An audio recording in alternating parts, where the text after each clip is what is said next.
당신은 자신을 기독교인이라고 부릅니다. 교회에 가고 성경을 소유하며 식사 전에 기도합니다. 하지만 제가 당신에게 말한다면 그런 것들이 당신이 천국에 들어갈 것을 보장하지 않는다고요? 예수님께서 마태복음 7장 21절에서 말씀하셨습니다. 내게 주여 주여 하는 자마다 천국에 들어갈 것이 아니니라. 이는 구원받았다고 생각하는 사람들 중 일부는 실제로 그렇지 않다는 뜻입니다. 그리스도의 추종자라고 믿는 사람들 중 일부는 예수님께서 나는 너를 결코 알지 못하였노라고 말씀하실 것입니다.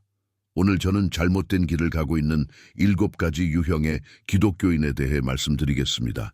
자신에게 솔직해지면 그중 하나에서 자신의 모습을 발견할 수도 있습니다. 이것은 판단에 관한 것이 아니라 진리에 관한 것입니다.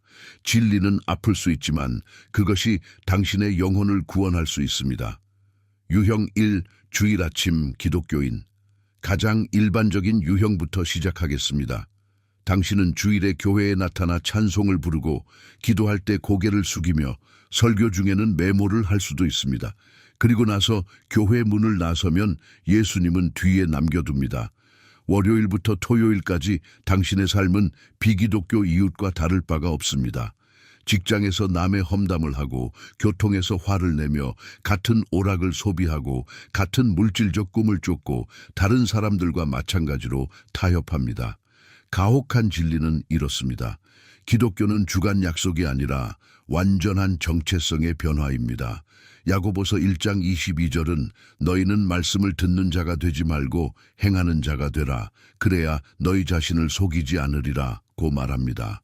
일주일에 한 번 예배를 드린다고 해서 하나님과 올바른 관계가 맺어진다고 생각한다면 당신은 자신을 속이고 있는 것입니다. 예수님은 당신의 출석을 원하지 않습니다. 그는 매일, 매 순간 당신의 삶을 원하십니다. 당신의 믿음이 아무도 보지 않을 때 당신의 삶을 변화시키지 않는다면 당신은 실제로 믿음을 가지고 있는 것이 아닙니다. 당신은 종교적인 취미를 가지고 있는 것이며 취미는 영혼을 구원하지 않습니다. 유형 루, 나는 좋은 사람 기독교인. 이 유형은 나는 기본적으로 좋은 사람이다. 나는 아무도 죽이지 않고 가끔 사람들을 도와준다. 나는 대부분보다 낫다고 믿습니다. 여기서 멈추십시오. 당신의 선함은 아무 의미가 없습니다. 듣기에는 가혹하지만 이는 성경의 진리입니다. 이사야 64장 6절은 우리의 모든 의로운 행위는 하나님 앞에서 더러운 옷과 같으니라고 말합니다. 당신의 선한 행동, 친절, 자선은 구원을 얻기에 충분하지 않습니다. 만약 충분히 선하다면 예수님께서 십자가에서 죽을 필요가 없었을 것입니다. 기독교의 기초는 우리가 스스로 충분히 선할 수 없다는 것입니다. 그래서 우리는 구세주가 필요합니다. 에베소서 2장 8, 9절은 분명히 말합니다. 너희는 믿음으로 말미암아 은혜로 구원을 얻었으니 이것은 너희에게서 난 것이 아니요 하나님의 선물이라. 행위에서 난 것이 아니니 이는 누구든지 자랑하지 못하게 하려 함이라. 만약 당신이 자신의 선함에 의지하고 있다면 당신은 가라앉는 모래 위에 서 있는 것입니다. 진정한 기독교인은 자신이 오직 예수의 피로 구원받은 절박한 죄인임을 인식합니다. 그보다 덜한 것은 당신이 그리스도가 아닌 자신을 믿고 있다는 것을 의미합니다. 유형 3. 편안한 기독교인. 이 유형은 깊은 상처를 줍니다. 당신은 예수님을 사랑하지만 그를 따르는 것이 당신에게 아무런 비용이 들지 않을 때에만 그렇습니다. 당신의 명성, 경력, 편안함 또는 관계에 영향을 미치지 않는 한 당신은 예수님을 따릅니다. 하지만 그가 당신에게 소중한 것을 희생하라고 요구할 때 갑자기 변명거리가 생깁니다.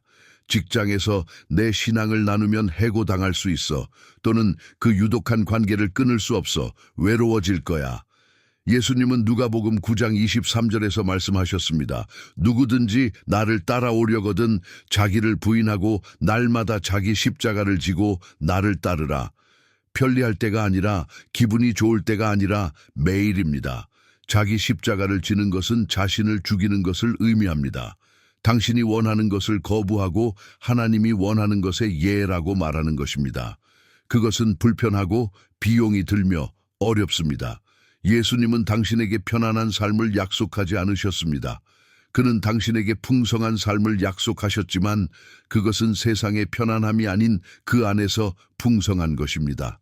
당신의 기독교가 결코 당신을 불편하게 하지 않았다면, 결코 희생을 요구하지 않았다면, 또는 결코 진정한 것을 잃게 하지 않았다면 당신은 예수님을 따르고 있는 것이 아닙니다.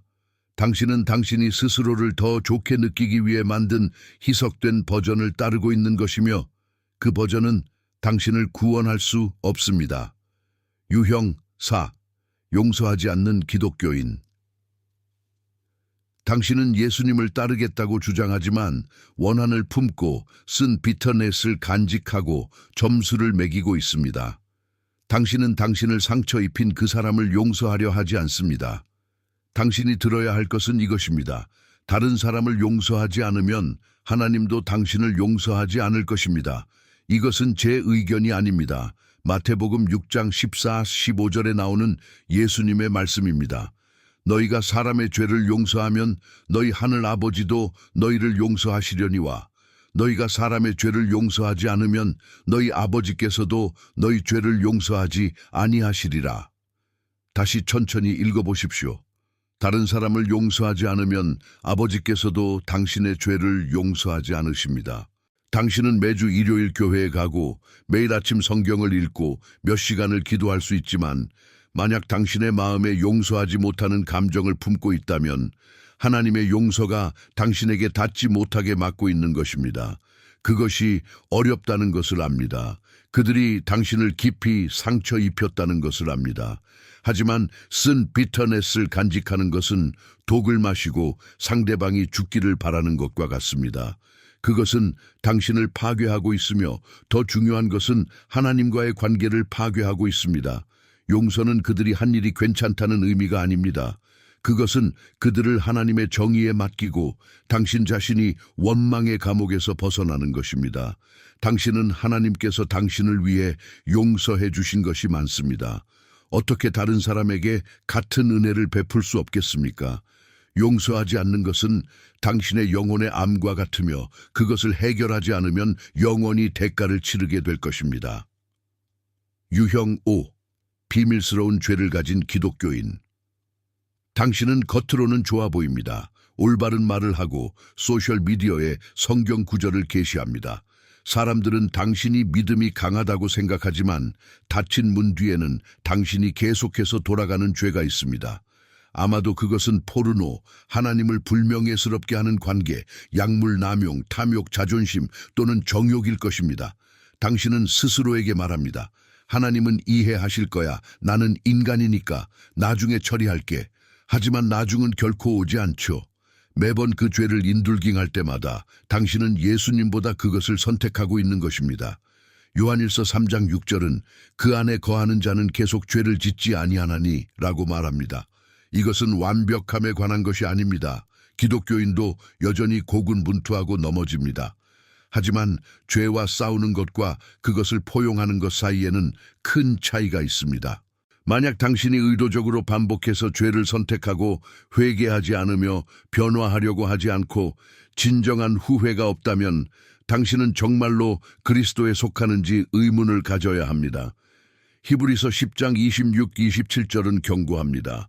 우리가 진리를 아는 지식을 받은 후에도 고의로 죄를 짓는다면 더 이상 죄를 위한 희생이 남아있지 아니하고 오직 두려운 심판의 기대만 남아있느니라. 당신의 비밀스러운 죄는 하나님에게 비밀이 아닙니다. 그는 모든 것을 보고 계십니다. 만약 당신이 자신의 죄를 숨기는 것에 더 관심이 있다면 그것을 없애는 것이 아니라 당신은 예수님과 함께 걷고 있지 않습니다. 당신은 그의 이름을 부르면서 그에게서 멀어지고 있는 것입니다. 진정한 믿음은 변화를 가져옵니다. 변화가 없다면 구원이 없습니다. 유형 6. 자기 의로운 기독교인. 당신은 다른 믿는 사람들을 내려다보며 그들이 당신만큼 영적이지 않다고 판단합니다. 그들의 선택을 비난하고 당신이 더 많이 기도하고 더 많이 읽고 더 많이 섬기기 때문에 우월감을 느낍니다. 당신은 현대의 바리새인입니다. 예수님은 바리새인들에게 가혹한 말씀을 하셨습니다. 누가복음 18장에서 그는 바리새인과 세리의 비유를 말씀하셨습니다. 바리새인은 자신이 얼마나 위대한지를 기도하는 반면 세리는 눈조차 들지 못하고 하나님 나를 불쌍히 여기소서라고 말했습니다. 예수님은 세리가 하나님 앞에서 의롭다 하심을 입고 돌아갔다고 하셨습니다. 교만은 치명적이며 영적 교만은 더욱 나쁩니다. 당신이 다른 기독교인보다 자신이 더 낫다고 생각하는 순간 당신은 수많은 믿는 자들을 파괴한 함정에 빠진 것입니다. 잠언 16장 18절은 교만은 멸망의 선봉이요 거만한 마음은 넘어짐의 앞잡이니라고 경고합니다. 당신은 모든 지식과 영적 훈련을 마스터했을지 모르지만 겸손이 없다면 당신은 아무것도 가진 것이 아닙니다. 당신이 그리스도 안에서 형제 자매들을 사랑하지 않는다면 그들이 힘들어하거나 당신과 다르더라도 당신은 복음의 본질을 놓치고 있는 것입니다. 예수님은 완벽한 사람들을 위해 죽으신 것이 아니라 엉망이고 깨진 고군분투하는 죄인들을 위해 죽으신 것입니다. 만약 당신이 그들에게 은혜와 연민을 베풀 수 없다면 당신은 당신에게 베풀어진 은혜와 연민을 이해하지 못하는 것입니다. 당신의 마음을 점검해 보십시오. 그것이 사랑으로 가득 차 있습니까? 아니면 판단으로 가득 차 있습니까? 자기 의로움은 천국의 문을 닫는데 더 빠를 것입니다. 유형 7. 그리스도가 없는 기독교인. 이것은 가장 위험한 유형입니다. 당신은 하나님을 믿습니다. 아마도 예수님이 존재했다고 믿을 수도 있습니다. 당신은 자신을 기독교인이라고 부르지만 예수님이 실제로 당신의 삶의 주인이 아닙니다. 그는 중심이 아니며 당신의 모든 것이 아닙니다. 당신은 기독교를 종교로 만들었고 관계가 아니라 규칙으로, 구속이 아니라 도덕으로 만들었습니다. 예수님은 요한복음 14장 6절에서 말씀하셨습니다. 나는 길이요 진리요 생명이니 나를 통하지 않고는 아버지께로 올 자가 없느니라. 누구도 선한 행위로, 교회 회원으로, 가족의 유산으로 오직 예수님만을 통해서입니다. 그리고 단순히 그가 존재했다는 것을 믿는 것이 아닙니다. 야고보서 2장 19절은 심지어 악마들도 하나님을 믿고 떨며 라고 말합니다. 그것은 당신의 삶을 완전히 그에게 맡기고 그를 당신의 구세주일 뿐만 아니라 주님으로 삼는 것입니다.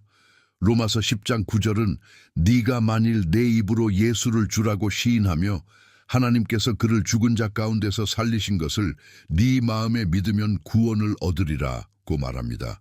예수님은 주님입니다. 단순한 좋은 교사가 아니라 역사적 인물로서가 아니라 주님입니다. 이는 그가 당신의 삶, 당신의 결정, 당신의 미래에 대한 전적인 권위를 가지신다는 것을 의미합니다. 만약 당신이 그리스도가 당신의 삶을 실제로 다스리지 않는 기독교를 원한다면 당신은 아무것도 가진 것이 아닙니다. 종교적이라고 해서 천국에 갈 수 있는 것이 아닙니다. 예수 그리스도와의 관계를 통해서만 가능합니다. 그리고 그 관계는 완전한 항복을 요구합니다. 이제 거의 끝났습니다.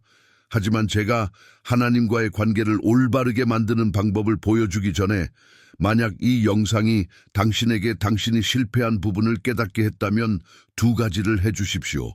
지금 바로 좋아요 버튼을 눌러주시고 이 메시지를 들어야 할 사람과 공유하십시오. 당신의 삶에서 누군가가 이 7가지 유형 중 하나일 수 있으며 그들은 그것을 모르고 있습니다. 이 메시지를 공유함으로써 그들의 영혼을 구할 수 있습니다. 그래서 지금 당신이 대답해야 할 질문은 이것입니다. 당신은 이 중 어느 유형입니까? 아마도 당신은 하나 또는 여러 개에서 자신을 보았을 것입니다. 좋은 소식은 이것입니다. 변할 수 있는 기회는 아직 늦지 않았습니다. 하나님의 은혜는 충분하고 그의 자비는 무한합니다. 하지만 진정한 회개가 필요합니다. 단순히 죄에 대해 나쁜 기분을 느끼는 것이 아닙니다. 회개는 그것에서 완전히 돌이켜 예수님께 달려가는 것입니다. 고린도후서 13장 5절은 너희는 믿음 안에 있는가 스스로 시험하고 확증하라고 말합니다. 단지 한 번 기도를 했거나 교회에서 자랐다고 해서 구원받았다고 가정하지 마십시오. 성경과 비교하여 자신을 시험하십시오. 당신의 삶이 성령의 열매를 맺고 있습니까? 당신은 그리스도를 더 닮아가고 있습니까? 그가 정말로 당신의 주님입니까? 그렇지 않다면 오늘이 그 관계를 올바르게 할 수 있는 날입니다. 당신의 죄를 고백하고 당신의 삶을 항복하며 당신의 영혼에 대해 게임을 그만두십시오. 왜냐하면 당신이 들어야 할 마지막 진리는 이것입니다. 내일은 보장되지 않습니다. 야고보서 4장 14절은 너희 생명이 무엇이냐 잠깐 보이다가 없어지는 안개니라고 말합니다. 언젠가는 당신이 하나님 앞에 서게 될 것이며 그날에는 모든 변명, 정당화, 종교적 활동이 중요하지 않을 것입니다. 오직 중요한 것은 당신이 진정으로 예수님을 알고 그가 진정으로 당신을 알고 있는가입니다. 그래서 제가 묻습니다. 당신은 그를 알고 있습니까? 정말로 알고 있습니까? 단순히 그에 대해 아는 것이 아니라 당신의 구세주이자 주님으로서 그를 개인적으로 알고 있습니까? 만약 당신이 진정으로 예라고 말할 수 없다면 더 이상 기다리지 마십시오. 당신의 영혼은 그것에 달려 있습니다.